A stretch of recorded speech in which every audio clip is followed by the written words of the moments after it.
before we start, we want a little introduction about why are we here? What is this whole Yeah, storytelling I've been all wondering. about? I bet some of you have had visions of little children sitting on rugs with big picture books.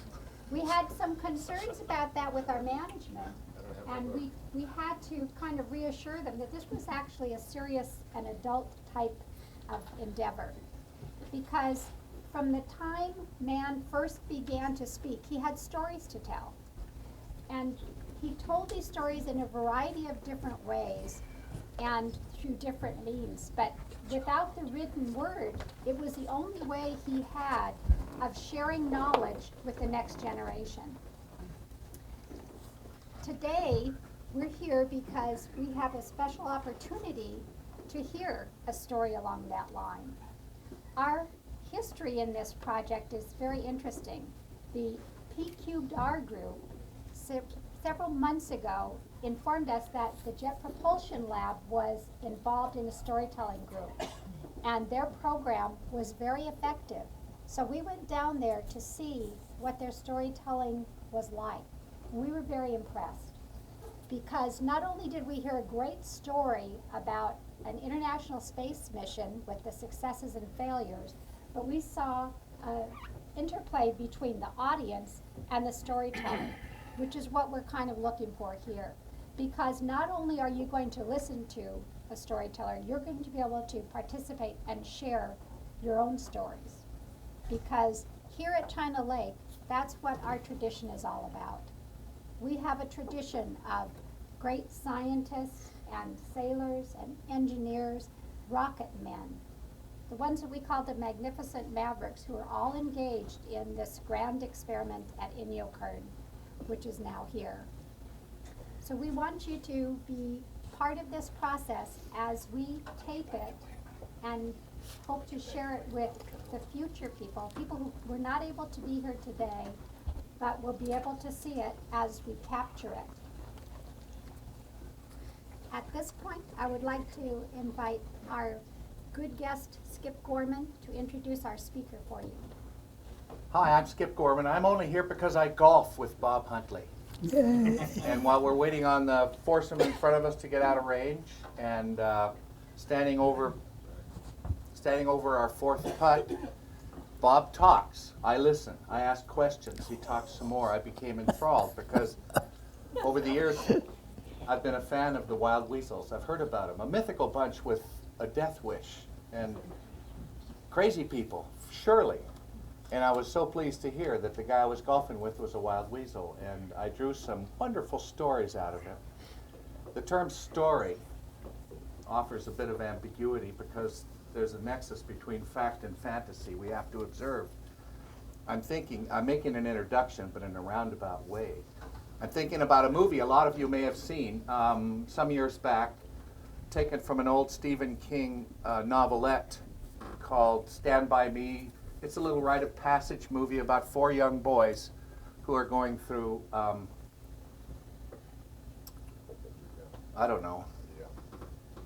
change. And as they're walking along the railroad tracks looking for a dead body, the two little boys in back are arguing about who would win in a fight between Mighty Mouse and Superman. And the argument went way too long. Many of you may have seen this. And the smart little kid in front finally shushed them. He says, for Pete's sakes, there's no question.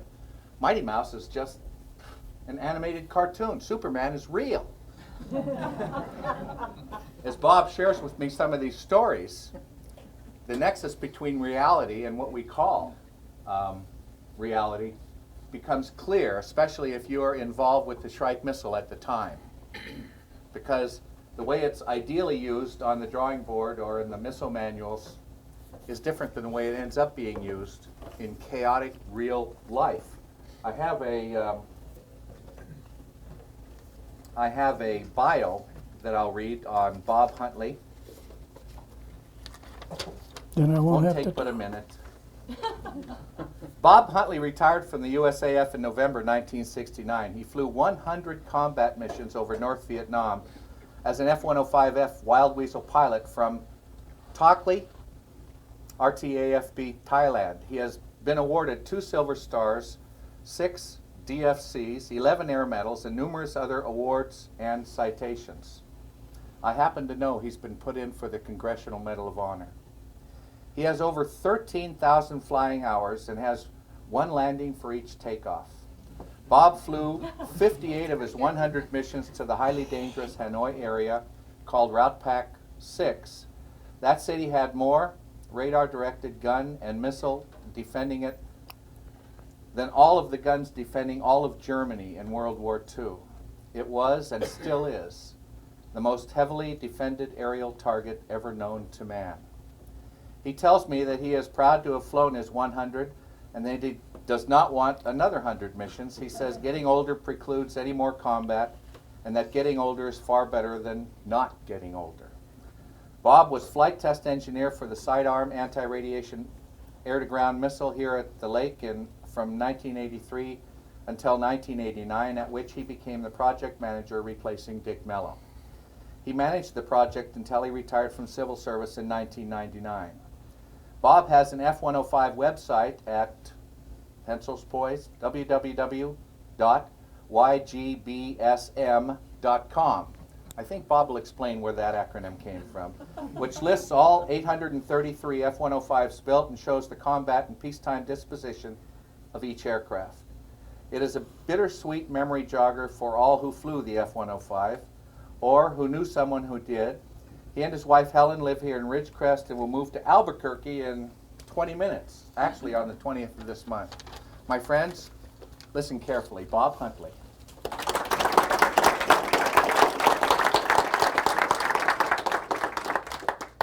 Is that really me? Hey, what a great group. Thank you. I'm going to tell you a few little stories about combat, and some of them will be a little funny. But I'm here to tell you combat is not funny. But somehow over the years, time attenuates some of the fear that still resides in my stomach. I want to tell you about fear by way of starting this thing off. I know more about fear than anybody. No, but I know a lot about fear.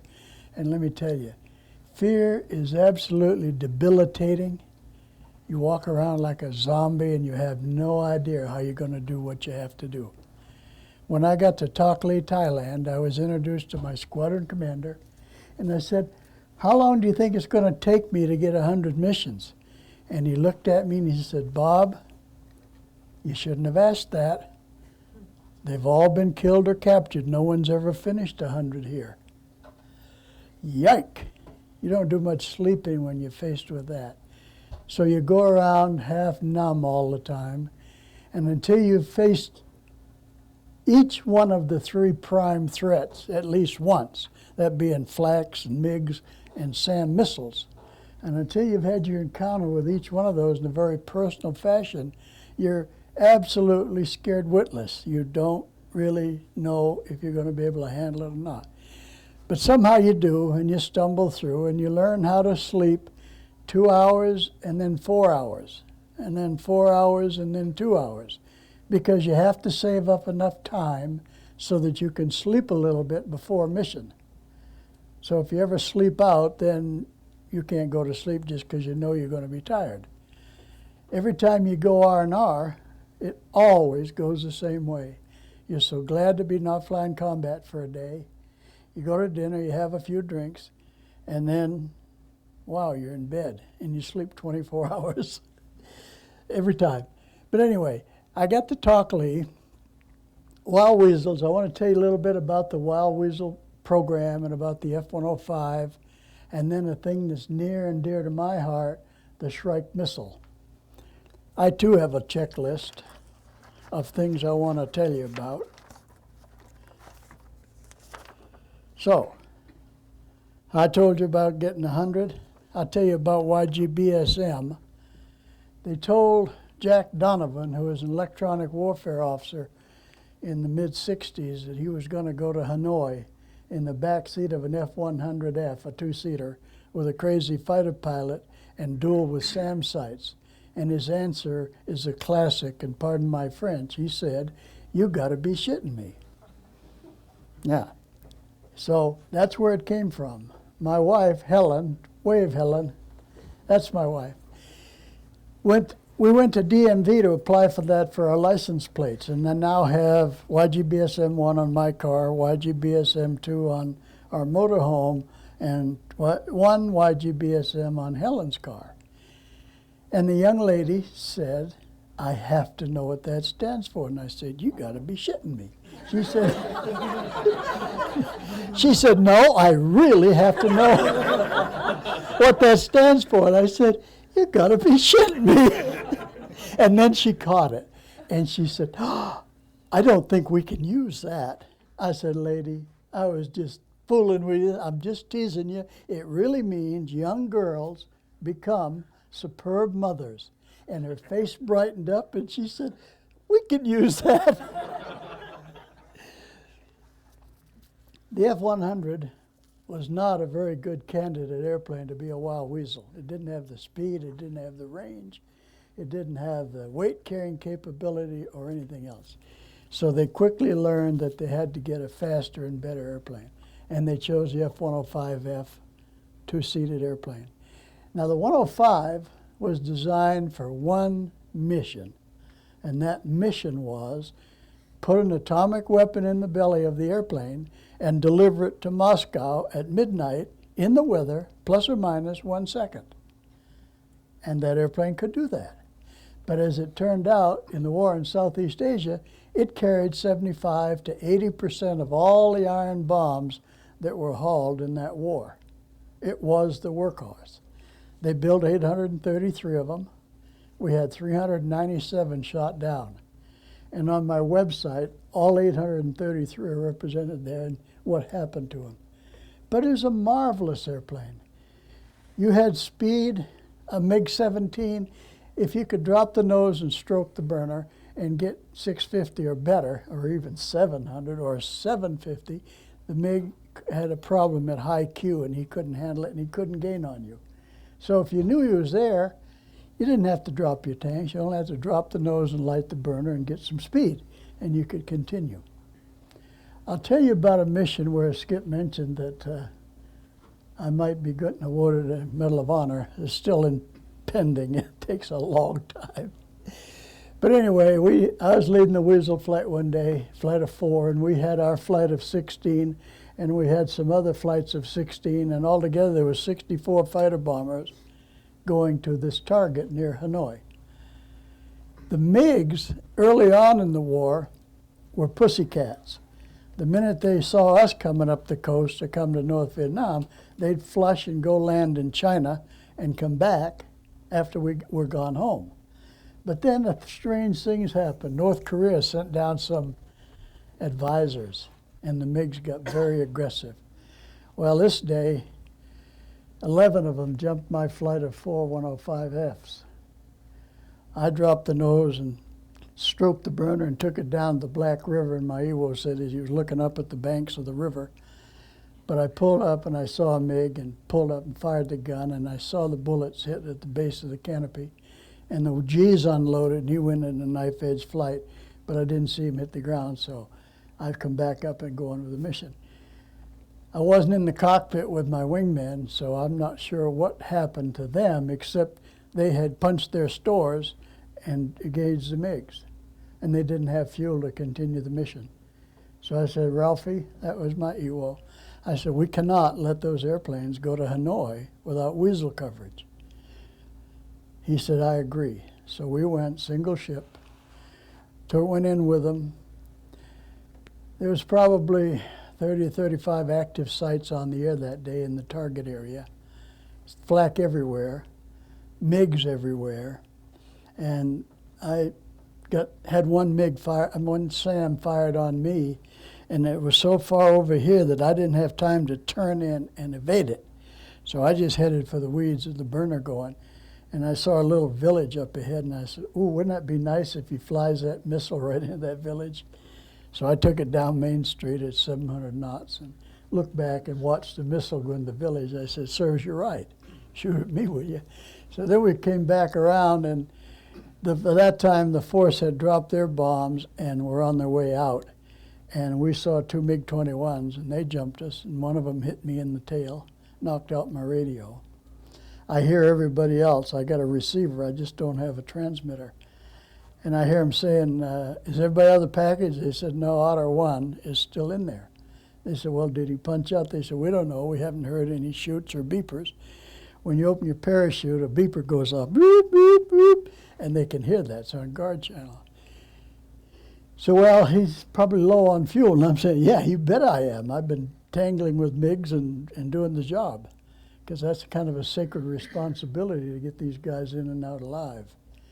So I saw the weather at the foot of Thud Ridge, and it climbs up to 5,000 feet, and I had no time to calibrate the terrain avoidance radar, so I just punched it into weather with 2 MiG-21s on me, and I climbed blind up through the clouds, betting our butts that we'd outclimb the ground, and we did. We broke out right near the peak at 5243. And I looked back and didn't see any MiGs, so then I start turning for home. I'm hundreds of miles from home. And the overcast is about 4,000 feet tops, flat as a pancake. So I said, I have no wingmen. I know there's 21s there. I know Bullseye, Hanoi, has radar to steer them after me. So I'm going to have to stay in the clouds, fuel or no fuel. I got to stay low and fast. And I'm burning fuel at a horrendous rate. So going down through the clouds, and once in a while I'd pop out and look back, see if the MiGs were there. Didn't see him, but went back in the clouds and flew a few more minutes. And I kept doing that. And I said, Ralph, we're not going to make the tanker. We haven't got enough fuel to get there. So get ready to bail out when I tell you, because I'm going to, when I decide to climb, I'm going to get us high enough and hope we could steer our chutes to a little station that was sort of friendly. It was set on top of a mountain peak, and there were some friendlies there. That's what we're going to try to do. And he said, okay, so we're all prepared. I said, this is it. We got to start climbing now to get our altitude enough to maybe have some chance of surviving. So we started to climb, and I hear the tanker way down there with the rest of them, refueling them. And he said, I think I'm going to head north just in case. And I'm saying, please. So he comes north with that unarmed KC-135 about 200 miles inside the ring that the MiGs can reach. And he saw me silhouetted against that cloud deck. And he started to turn for home. And he said, I've got him in sight. And I couldn't tell him I could see him. So I just wagged the wings, and he wags. And I join up in the turn with less than 500 pounds left. Well, 500 pounds, about 3 minutes. And less if you light the burner. So anyway, we got our gas and we got home. So that was a mission where we laid it on the line for our compadres, and we'll wait and see what happens with the citation. But you never know. I saw the MiG that day firsthand. I had seen flak so heavy, you're getting ready to roll in and you see all that flak bursting, black flak against the cloud or ground cover. And I wish that I could have gone this way with my airplane, but you can't. You got to put your nose down. And there's a period of time in a dive bomb run with non-guided bombs. These were dumb bombs. And there comes a time when you're putting the pipper on the target that your butt belongs to your country, because you have no control over whether or not they're going to track you and kill you. And you can't be doing this while you're trying to put the pipper on the target. And if it's a real target that you know you better get today, because if you don't, they're going to send you back tomorrow, and they're going to know you're coming. So in those cases, you screw that pipper perfectly in the target, and you fly it down, and you wait till the very last minute where there's just enough to clear the ground on the pullout, because you don't want to miss. When we had a nitnoi tie for itty-bitty target, like a swaying bamboo bridge that's going to be fixed 10 minutes after you leave, or a piece of dirt road 100 miles from Hanoi, and you know the minute you drop a bomb on it, there's going to be 100,000 Chinese each come out with a sand pail and fill the hole in. You don't take it all the way down and pull out where you can just clear the ground. You bomb way up here, and you pull out above the small arms fire. Because of North Vietnam in those days, Skip mentioned that it was more heavily defended than any target's ever been seen. The sky was absolutely full of lead below 5,000 feet. The loss rate, horrendous for the 105, 100% for the Weasels. So they were doing some stuff, and they were doing some good stuff, but it wasn't working. So we came to know that something had to be done if we were going to ever survive in that environment. So we started figuring out, the first time we bombed Doomer Bridge, we lost 3 F-105s going down the slide, dutifully putting the pipper on the target and flying it down and being tracked with enemy guns. And we lost 3 of them to guns in that dive bomb run. Whoa, what can we do about that? At those first early days, we had 1 Shrike per airplane. I wished I'd had 6, but we had 1. And we called up 7th Air Force and said, we would like to drop the jamming pod off the Weasels and put an extra Shrike on. And this colonel says, disapproved. What? He said, we have statistics that prove you can't live over Hanoi without a jamming pod. I said, wait a minute, you don't understand, Colonel, we don't turn it on. You what?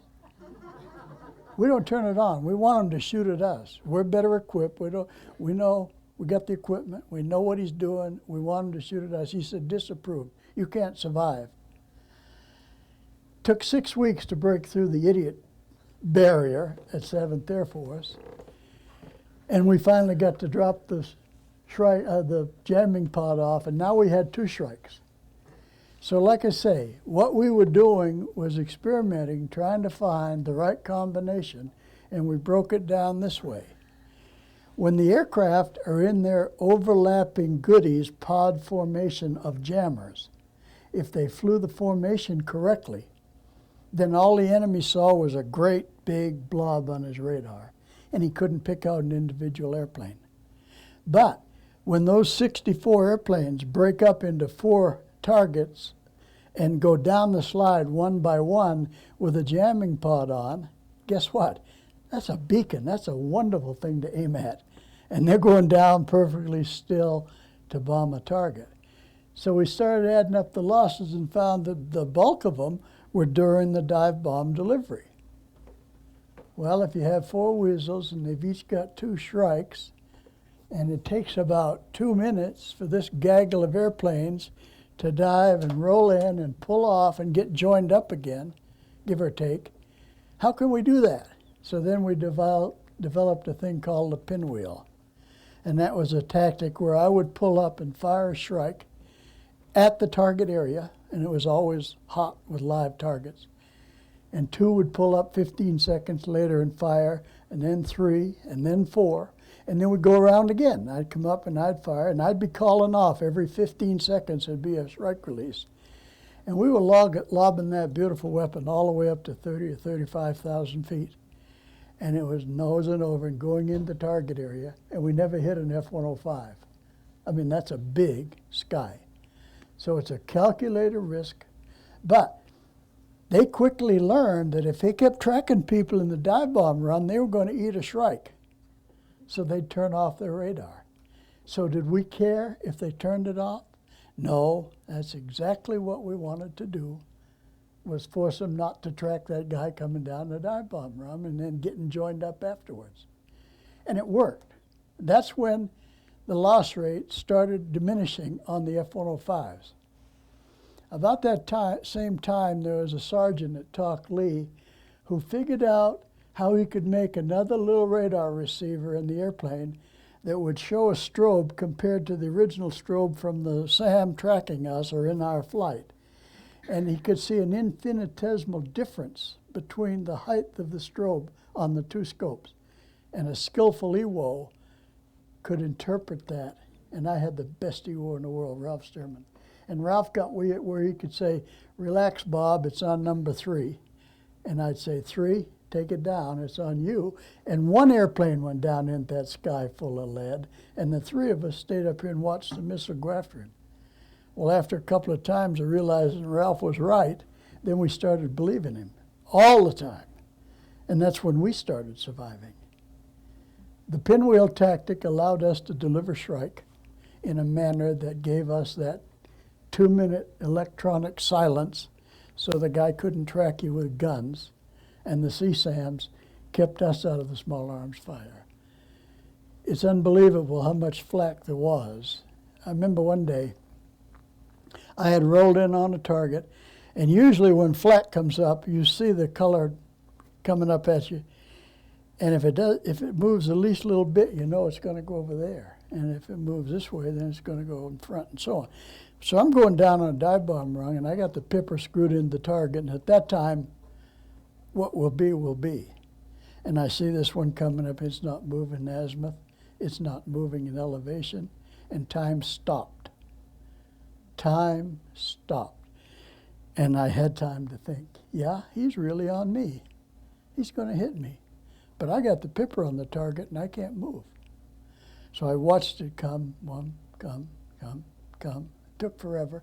And finally, when I get up to my airplane, it was, and I'm back to real time again, wondering if I could pull out and miss the ground. But that's how that junk works. And if you got any questions, just holler out any time. First time I dodged a SAM, oh man, I'd seen flak, I'd seen MiGs, I hadn't yet dodged my own first SAM. And everybody goes around. The SAM, the SA-2, is a 36 long telephone pole, 3 feet in diameter, flying at you at Mach 3. And they have to merge the two blips and detonate it when the blips merge, the missile and you. So I kept asking everybody I could ask. I said, how do you know when to pull up? They said, you will know. Well, how do you know? You'll know. You'll either do it right and you'll live or you'll be dead. Oh, God, can't you tell me any better than that? They said, no, you'll know. So the first one I had to dodge, oh my God, here it comes. And I did what they said. I twitched the nose up and the missile twitched, and I said, yeah, he's on ish. I light the burner, I'm getting all the speed I can get, and I'm wondering, how long do I wait? How long do I wait? How long do I wait? And I waited, and I waited, and I waited, and I pulled 6.5 Gs. And the missile went off under me and added 2 Gs to my 6.5. And I said, I'm dead. I'm dead.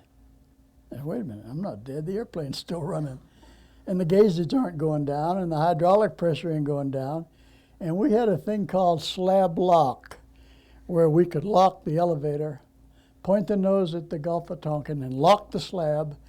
Now you're going to fly straight ahead, but you're climbing, and if you lose all your hydraulic pressure, it's not going to nose over and go into the ground. So I locked the slab, and I'm climbing for the Gulf of Tonkin. Very vulnerable, because you have to keep doing this if you want to live, because it takes 6 seconds to measure your altitude, figure out where you're going to be, get the fuse cut in the bullet, get it up to your altitude, and detonate it. Well, I'm going for the Gulf, and I can't turn. I mean, I've got a little bit of differential flap for a little bit of steering, but I can't evade flak. And I got the slab locked with the nose above the horizon. So I flew it that way some 70 or 80 miles to the Gulf of Tonkin. I got over the water, and I still ain't got any fire lights, and I've got hydraulic pressure, and the engine's running. What's better than that? I said, well, move out, boys, and give me room, because I don't know what's going to happen, but I'm going to unlock the slab. So I unlock it, and I grab the stick, and I'm flying. It flies good. Hydraulic pressure's good. I said, 3, be very, very careful, but fly underneath me and tell me what you see, but be prepared to get out of there if it dumps. So 3 went underneath, and very slow, and he comes out and he said, Bob, you got about 11 million holes in your airplane. I said, I'm sure I did, because that thing put out a heck of a charge. Well, I flew it all the way to Tockley and landed it and get out and looked underneath, and there's powder marks on the belly and the wings of the airplane. The SA-2 puts out a shaped charge like this, which is against a head-on target, like that. And evidently, I'd waited just a little bit too long because the things missed my wingtip, and the concussion put powder marks on the airplane. There's a DVD they took of my EWO and I admitted that I didn't know what I was doing, that I probably pulled a little too late. And he said, aha, That son of a gun, in 40 years, this is the first time he's ever admitted he didn't know what he was doing. So now I know what that feels like. And then it started getting a teeny weeny little bit better, because I finally got it through my head that everybody else was just as scared as I was. And somehow they were coping. So I said, Bob, you got to learn how to cope. You got to just deal with it. There's no shortcut. You just got to deal with it. You don't overcome it. My stomach hurts right now from talking about it. You don't defeat fear. If you can cope with it, then you can continue. So that's a little first SAM encounter. I was a Sync Weasel, ranking Weasel in the squadron, and I got a call one day from a colonel at Air Force headquarters. I think you'll enjoy this story. He said, Major Huntley, this Colonel, whatever his name was, Barnes, I think. He said, I want you to get all your Weasels together and have a meeting, and I want you to brief them that you got to cut down this cockpit chatter, because he said, we're having trouble listening to your mission tapes and picking out what you're doing, because you're talking too much in the cockpit. Well, I didn't call a meeting of the Weasels. I flew a mission that afternoon. I said, Ralph, when I tell you turn the tape recorder on, just yes, sir, and no, sir, me to death. He said, what's up? I said, you'll find out.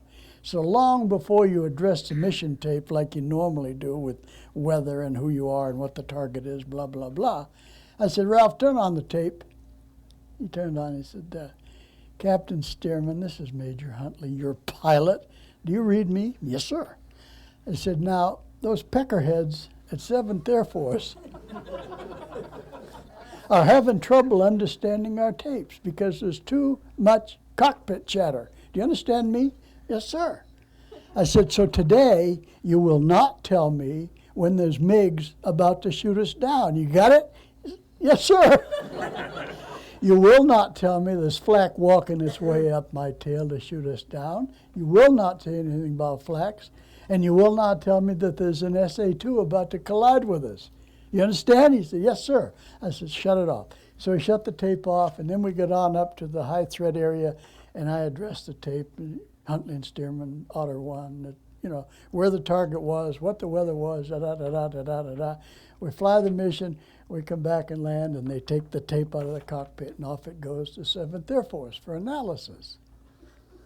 2 days later, Wing Commander calls me and he said, Bob, you son of a bitch.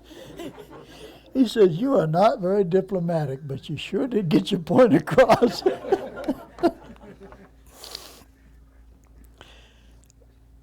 Whoever concocted the mission of the Weasel didn't know anything about it, because for that war, it was not hunter-killer, but that was a romantic title for wild weasels.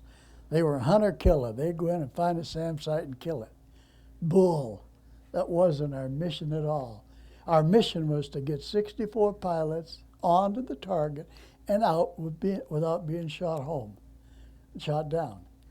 That's called defense suppression, point defense suppression at a strategic time.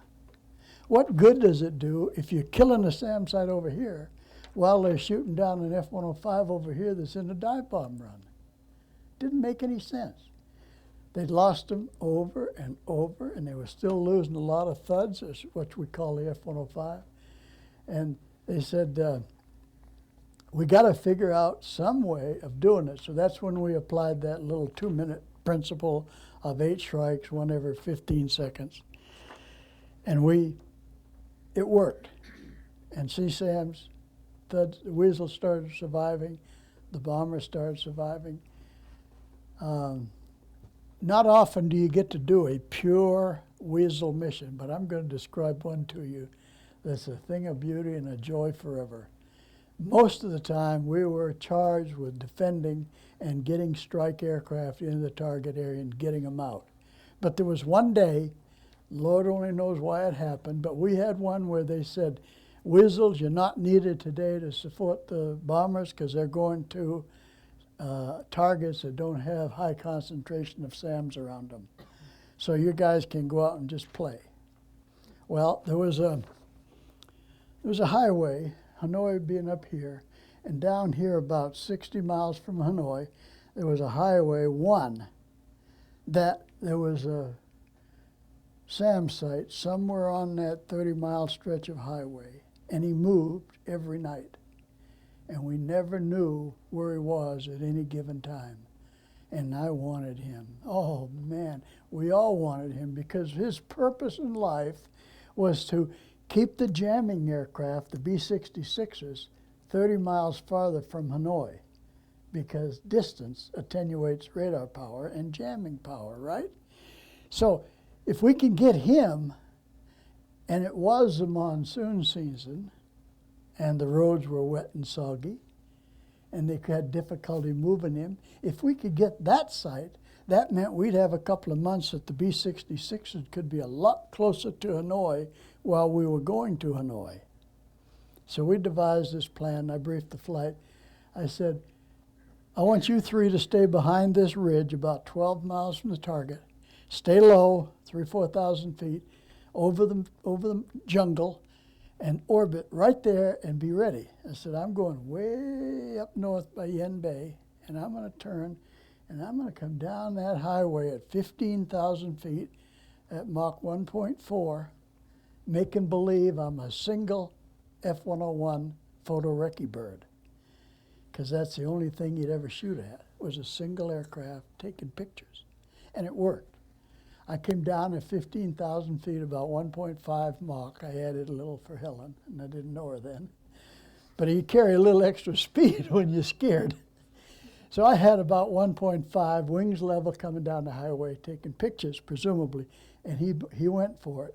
He came up and he illuminated me, and Ralph said, here he comes, he's going to shoot, he's high PRF, here comes a missile. And I said, autoflight now. And we dodged the missile. They fired their Shrikes up in an arc, and it came down 12 miles, and they all landed in a tight little cluster of white phosphorus. Ooh, how sweet it is. I never carried high explosive warheads for the Shrike. I couldn't even begin to tell you how accurate the Shrike is. I don't care. It was accurate enough that when they saw them coming into their target area, they shut their radar off. So the name of the game was not hunter-killer, it was point defense suppression. But this day we had pure weaseling, and they fired the Shrikes, and I dodged the missile, and we went in and bombed where those 3 Shrikes hit, upstream because of wind. You bomb upwind a little bit, and we got the site, and he was off the air. Point in case here, about 2 weeks before we got that site, they were very successful in bombing all of the heavy lift helicopters that North Vietnam had. They would move those huge radar vans at night with a helicopter and put it on a new SAM site. SAM site had the launchers and missiles, hundreds of them. But they had their stupid little war just like we did. I mean, we were target selected by the White House and Lyndon B. and micromanaged, and apparently they were too, because they were allowed to have 35 sites, give or take, active at any one time. You kill 2 of them, they give them 2 more. You kill 6 of them, they give them 6 more. So we figured out they're always going to have 35. But the trick was to figure out which of those sites they're in. And it made the job a little tough. But anyway, we got that guy. And the roads with the monsoon season were so soft and muddy, they couldn't move a thing. They couldn't bring in a new radar van. And for 60 days, the jammers were a lot closer to Hanoi. What a great weaseling mission that was, just pure weasel mission. They had a GCI site on the coast above the DMZ about 50 miles. He is surrounded by flak, but he never shot at anybody. And his only purpose for being there was to count us going up the water route so he could report to Hanoi how many flights were coming. And we wanted him off the air for obvious reasons. And one day we got electronic LOP on him. And that next morning, we got another LOP about 90 degrees to what we got yesterday. And where they cross, that's where that sucker is. We're looking down, we can't see anything. So I said, otter flight, stay up here over the water. I'm going down and strafe that communist-looking boat down there by the shore. 2, 3, 4. I said, just wait for me, I'll be back. So I punched the nose down at the boat that ain't there. I got the afterburner going all I can get, and I go over where I think that site is, that GCI site, at about 50 feet in full burner, supersonic, and then I pull and head for the water, and the flak came up behind me, but they never caught me. We got out over the water, we went home and landed, and we looked in the stereo viewer, and sure enough, that was where that site was. And I told the wing commander, I said, I want to turn 4 birds around, go get him. He said, Bob, you're entitled to that. We'll turn you around 4, and we'll give you 3,000 pounders instead of 750s. I said, great. So now we got a problem. We're a flight of 4, and in Route Pack 1, you could fly around forever and never die unless you put your nose down to bomb something, and then the whole world erupts. They wouldn't shoot at you as long as you're just kind of sneaking around. So we got to figure out, you're the GCI site, and I got to get over close enough to bomb you without letting them know what I'm doing. I say, hey, look at that ridge over there. You guys see that? 2, 3, 4. Well, now, oh, what is that over there? And we're talking, you know, and we're getting there a little closer. Oh, look, bad weather down there. Oh, yeah. And then we said, now, and we dumped him in and put 3,000 pounders on him, and he was gone. A year and a half after I finished my tour, I went back to McConnell, and I was checking people out to fly the F-105. In fact, I trained Jim Lemon, who's the guy at Raytheon here. I taught him to fly the F-105. So I ferried this thud into Talk Lee, where I had flown combat a year and a half before. And it's hot. Oh, God, it's hot. They always do the same thing for anybody. When you land, they come up the towel, and they get up the ladder, and they give you a nice cold towel, and they give you a cold beer. And this lieutenant comes running up the ladder, and he hands me a towel, and I wipe my face and drape it around my neck, and he hands me a beer. He said, hi, I'm Dick Smith. I said, I'm Bob Huntley. He said, Huntley? He said, we got a piece of real estate over here in North Vietnam called Huntley's Point. Do you know anything about that? I said, yeah, I do. Dick Mello hired me for the sidearm program, and Dick had studied the next mission I'm going to tell you a little bit about. They had a SAM site on top of the Chinese embassy in downtown Hanoi, and we wanted him too. But the rules of engagement were if you didn't see a missile come out of a site, you couldn't bomb it if it was in a populated area. And I think Hanoi is populated. But we wanted him. Oh, we wanted him so bad. And we finally, Ralph and I figured out one day where we had to be to put a Shrike into him if he came on the air. And we're messing around there one day, and he comes on the air, and we're in position, and I light that burner, and up we go, and we heave the Shrike. And at the right time, the signal went off the air, and we figured we got him. Well, we got him. That night, a one-star general came up from 7th Air Force headquarters and got my butt out of bed. I had a 1 o'clock briefing for a no dark 30 takeoff in the morning so that we could be up at Hanoi at daylight. And he gets me out of bed at 9 because I'm trying to get that 2 hours of sleep I spoke of so you can go fly without being dead tired. 4 hours he grilled me, making me prove what sites did I shoot my Shrikes at. How good was my Doppler? When was the last time I'd updated it?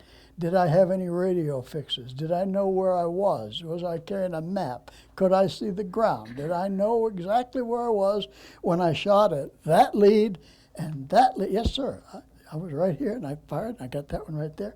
And I fired, and I got that one right over there. He said, you didn't shoot at Hanoi? I said, no, sir, that's off limits.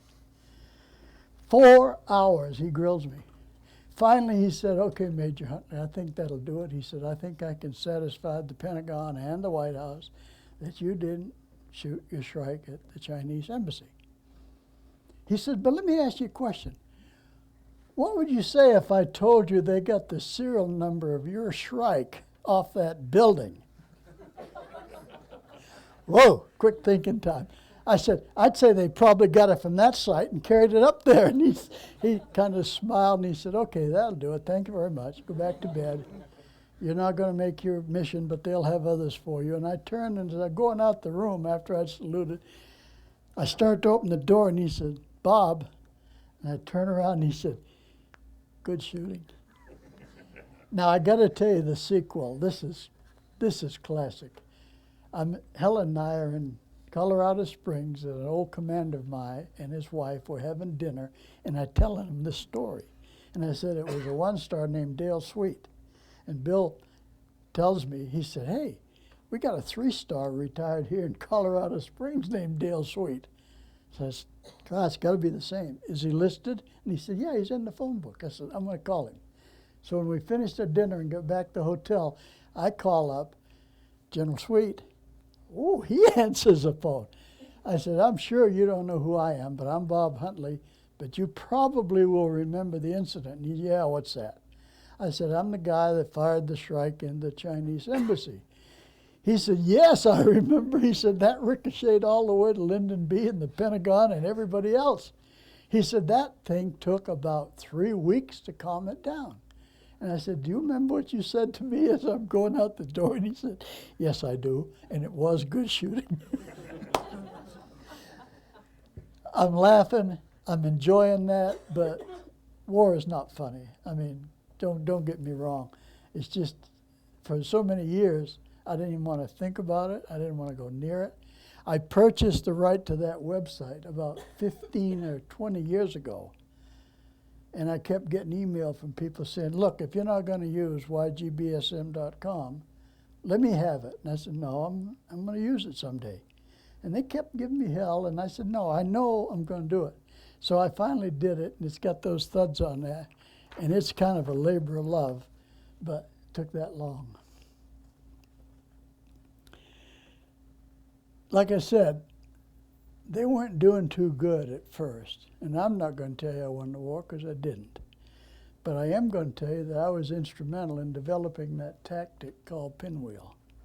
In fact, it was so well known that we had a little reputation going. We hadn't lost anybody when we led the Weasels. And people started noticing that. And one day we had a reattack on Doomer Bridge, and the colonel got up, big kahuna, and said, the target today is, they've rebuilt Doomer Bridge, and you got to go back and knock it down again. And Jack Hart, who was leading the strike force, says, Colonel, you can shove it up your butt. He said, if Bob Huntley don't lead the Weasel, I ain't going. Now that's pure compliment that's worth a lot. I was flying number 3 that day because way back about a month before that, they said, look, we don't know if Huntley's lucky or what, but it don't matter. You guys are going to listen to how he's doing it, and you're going to learn how to do it. And the next 3 of you that are going to be Weasel leaders, you're going to get 6 practice missions each, with Bob flying as number 3, to see if you've understood that tactic and how to do it. So that meant I had to go to 18 trips to Hanoi, where I had the awesome responsibility for the mission, but I wasn't leading it. I had to brief the leader, he had to brief the flight, and then I had to go fly number 3 and see how he did. And if you take over too late, somebody dies maybe, and if you take over too soon, he don't get credit for a supervised lead. So those were nerve-wracking missions. And the middle of that is when we got that Doomer Bridge reattack, and I was scheduled to be number 3 to check out Gus Gustafson. And Kahuna turned around to me and said, what do you think, Bob? Can you change that around so you're leading today? I said, yes, sir. He turned around, Jack, he said, anything else bugging you, Jack? Jack said, no, let's get it on. So he briefed, and I led the Weasels, and we all came home. And that was really nice. I checked out those 3 people, 6 missions each, and my 18th mission was my 89th mission of the war. Now, when you first get there, you got 10 easy ones in the lower route pack, where if you don't put your nose down, you can live forever. And then if you make it to 90, You don't have to go to Hanoi anymore. They call it going golden. If you get to 90, they give you the easy ones for the last 10, because who wants to die on their 99th mission? Or any other time, for that matter. So anyway, I had this 18th of those 6 guys, 3 guys, 6 missions apiece. In 19 missions, I had 18 of them flying as number 3. And I signed Gustafson off on that last one. And I noticed the wing commander was at the foot of my ladder. So what the hell is he doing? I'm not golden. I got to go to Hanoi one more time. And I said, Ralph, we got to go one more time, but at least we're going to be leading, because I'm signing him off.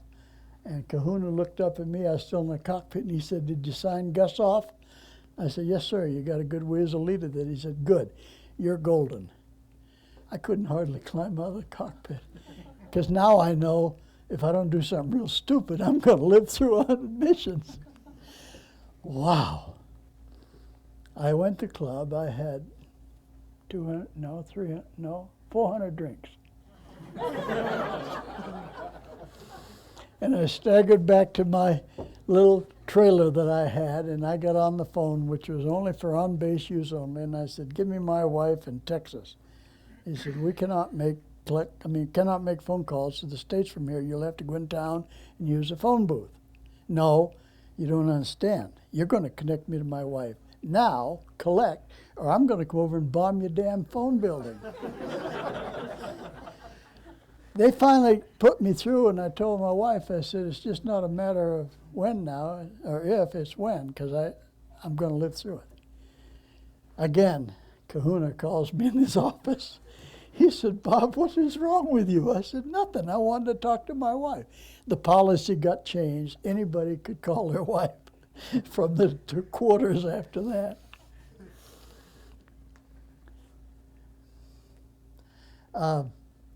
Rich Matthews was a young lieutenant that we had, and this is an awesome tale. You take off pre-dawn, pitch blackness, and Thailand is not really a populated area. Once you leave the lights of the base, it's pitch black everywhere, everywhere. So you're taking off pre-dawn, single ship takeoff, because you're using water injection and you can't pull the throttle back when you're dumping all that water in the engine because it'll flame it out. So you can't make a formation takeoff.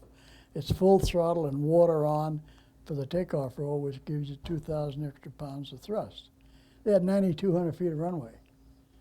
If you build a runway all the way around the world, Republic would build one that would use every inch of it. So we sweated every time. Well, the sequence was always the same, and we had a grunt in the base that owned the tower and the communications. And his law, his edict was that we had to take off on tower frequency. And we said, no, we don't want to do that. We want to take off on tactical frequency so we don't have a low altitude channel change. He said, no, this is my base. You're going to take off on tower frequency, and then you're going to switch. And he got by with that. So Rich Maxwell, this young lieutenant, he's number 4 in a flight. 8 750-pound bombs, 2 450-gallon drop tanks full of fuel, 2 jamming pods. You rotate about 210 knots, and you fly off hoping you're still on the concrete, literally. So he takes off pre-dawn, and we didn't have that nice little annunciator on the instrument panel that told you what frequency your radio was tuned to. We had to look down here to change the channel. So he breaks ground, gets the stick in his right hand, reaches down with his left hand and changes it from channel 2 to 15 for the tactical frequency. Look back up. Ah, there's my leader. Saw the red light, joined on the red light, except it was a campfire on the ground. He flew into the ground at 450 knots, shedding parts, lived through it. And we used that case to get it changed so that we could take off on tactical frequency and not on channel for the tower. Shrike was the best thing ever happened for the Wild Weasels. Now the Air Force, and I'm Air Force, and I'm a fish. No, I'm not a fish out of water. I'm a non-fish in the water at Channel Lake. I'm surrounded by Navy, right? So they have this Shrike. The Air Force had a weapon they were developing, presumably to do the same job, and it was called bullpup. I don't know if some of you know what a bullpup is, but it's a rocket-powered missile that they put a flare on the end of it so you could track it all the way to the ground. And you fired the bullpup, and then you reached down, you pulled a little joystick out and mounted it on the throttle quadrant, and then with your left hand, you flew this little joystick, and you could steer that little missile with the flare on the end of it. You could fly it in a door of a house. I mean, it was the first precision guided munitions there ever was bullpup.